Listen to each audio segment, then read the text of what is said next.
Hello student, today I am going to tell about the planning of 12th board exam यानी कि 12वीं की board की तैयारी कैसे करनी चाहिए उसके प्लानिंग के बारे में मैं इस वीडियो में बताने जा रही हूँ। देखिए स्टूडेंट, आप 10th पास करके 11th में आते हो, साइंस में जब एडमिशन लेते हो तो आपका एक सपना होता है कि मुझे ये बनना है वो बनना है, और वो सपना पूरा करने के लिए आपको 11 और 12 पास करना होता है और उसके बाद एंट्रेंस एग्जाम भी होती है। मैक्सिमम जो एडमिशन्स होते हैं वो एंट्रेंस एग्जाम के थ्रू होते हैं और कुछ गिने चुने ऐसे कोर्सेज हैं जिसमें एंट्रेंस एग्जाम की जरूरत नहीं, पर 12th के जो मार्क्स होते हैं वो मायने रखते हैं। यानी आपको दो तरह से प्रिपरेशन करनी होती है, एक तो 12th की थ्योरी और एंट्रेंस। तो मैं इस वीडियो में सिर्फ थ्योरी के बारे में आपको बताने जा रही हूँ। तो क्या होता है, हाँ, जैसे आपको थ्योरी के एग्जाम देनी है और उसके बाद एंट्रेंस देना है, यानी पहले आपको थ्योरी प्रिपेयर करना है। ऐसे कहा जाता है well begun is half done, यानी कि अगर हम अच्छी शुरुआत करते हैं और हमारा प्लानिंग ठीक से होता है, समय समय पर हमें प्लानिंग भी चेंज करना होता है हमारा परफॉर्मेंस देख के, तो वो अगर आप बढ़िया तरीके से बना सकते हो, वो एबिलिटी आप में अगर आती है तो आप अपने टारगेट तक आसानी से पहुंच सकते हो। तो जैसे थ्योरी है तो थ्योरी एग्जाम में क्या होता है, जो थ्योरी पेपर होता है उसमें थ्योरी प्लस प्रैक्टिकल रहता है। तो ये जो प्रैक्टिकल है ये 30 मार्क्स और थ्योरी 70 मार्क्स। अब आपको ये जो थ्योरी का प्रिपरेशन करना होता है, 11 12 ए कॉमन प्रोग्राम होता है, यानी वो कनेक्टेड होता है, एक से दूसरे का कनेक्शन रहता है, और अगर आप 11th अच्छे से कर पाते हो तो 12th आप अच्छे से कर पाओगे। इसमें आपको केमिस्ट्री में 3 तरह के जो केमिस्ट्री ब्रांचेस है, जैसे कि फिजिकल केमिस्ट्री है, देन इनऑर्गेनिक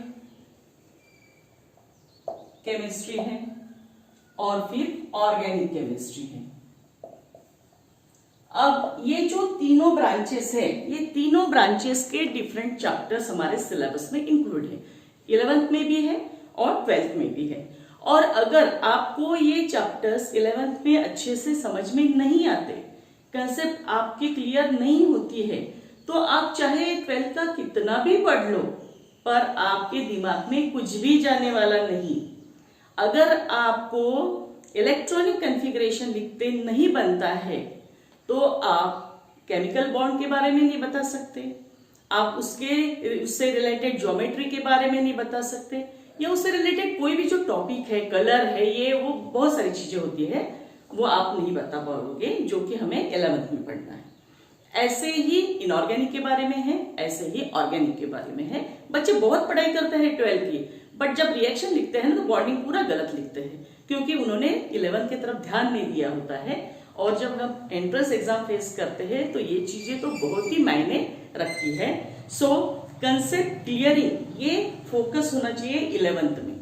अगर आपने नोट्स नहीं भी लिखा, मैं जो पढ़ा रही हूँ, तो कोई प्रॉब्लम नहीं है, आपको अच्छे से समझ लेना है। आप किताब से भी लर्न कर सकते हो, या चाहे तो आप नोट्स भी लिख सकते हो, आप पे डिपेंड करता है, पर कंसेप्ट क्लियर होना बहुत ही जरूरी है। और ऐसा भी कहा जाता है more study less confusion, less study more confusion.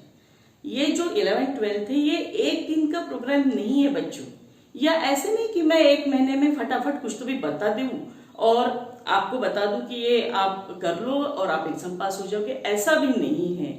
ये पूरा 2 ईयर का प्रोग्राम है और अगर आप अच्छे से करते हो तो ही आपको मार्क्स मिलेंगे, otherwise it is very difficult, क्योंकि कंसेप्ट ही क्लियर नहीं हो रहे।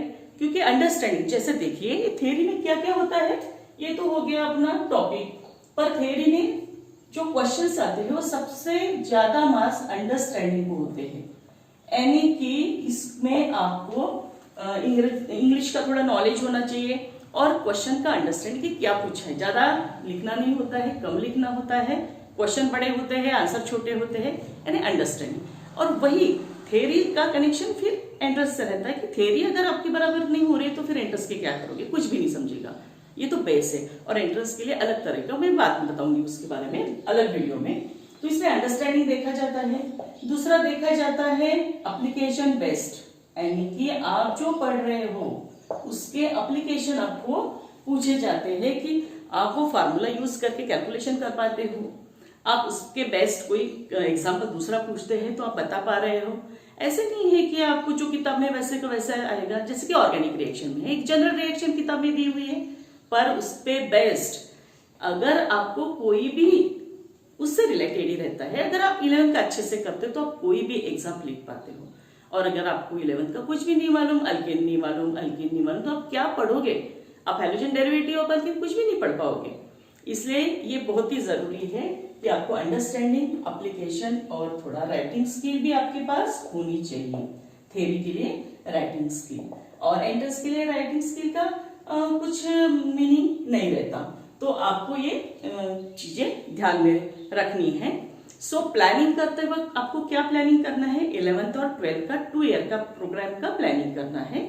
जितने जल्दी हम 11th का कंप्लीट कर सकोगे आप, तो उतना आप 12th का भी जल्दी कंप्लीट कर सकोगे और फिर एंट्रेंस के लिए भी आप समय दे पाओगे।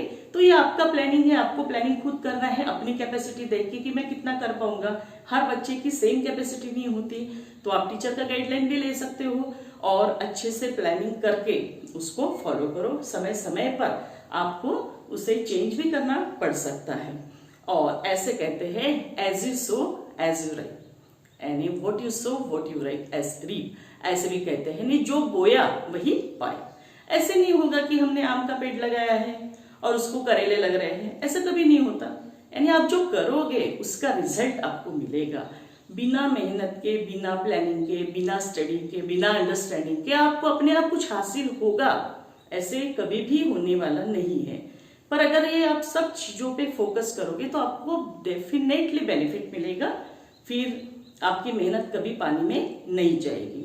तो आपको 11th और 12th आप साइड बाय साइड पढ़ सकते हो, यहाँ का ऑर्गेनिक वहां का ऑर्गेनिक, यानी 11th का ऑर्गेनिक हुआ कि 12th का ऑर्गेनिक, 11th का फिजिकल हुआ कि 12th का फिजिकल, इस तरह पढ़ सकते हो साइड बाय साइड।